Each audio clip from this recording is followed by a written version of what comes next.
A következő dallal nagyon sok szeretettel szeretnek kedveskedni Kecskemétről az Ónodi Robika és a kedves felesége a Piroska, az egyetlen szépséges hercegnőjüknek, a Brittanynak születésnapja alkalmából, és kívánnak neki nagyon sok erőt, egészséget és szerencsét az életben. És az Isten éltesse a kis Brittanyt erőben, egészségben, és titeket is 100 éven keresztül.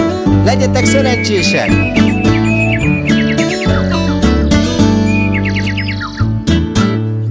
Reggel nagy csak ki ébreszt fel, valaki játszik vele. Aprócska kezét az arcomra teszi, hogy végre már keljek fel.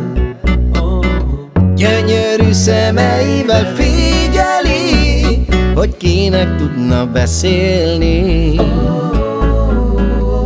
Átölel és megfogja a kezem, az életemnek értelme. Kicsi hercegnőnk, olyan jó, hogy vagy nekünk.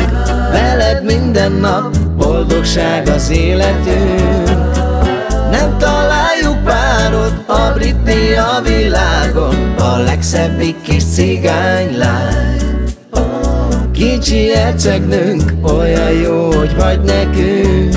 Isten éltessen, drága kicsi életünk. Édes kicsi Brittanyink, te vagy a világon, a legszebbik kis cigánylány.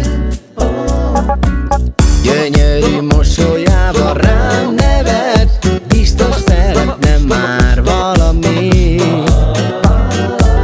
Ahogy az ölembe én felveszem, egyből elkezdő már örülni. Öröm vagy nekem is a szívemben, te vagy a büszkeségem. Az Istennek én minden nap megköszönöm, hogy megadott nekem téged. Kicsi hercegnőnk, olyan jó, hogy vagy nekünk. Veled minden nap boldogság az életünk. Nem találjuk párod, a Britney a világon, a legszebbik kis cigánylány. Kicsi hercegnőnk, olyan jó, hogy vagy nekünk. Isten éltessen, drága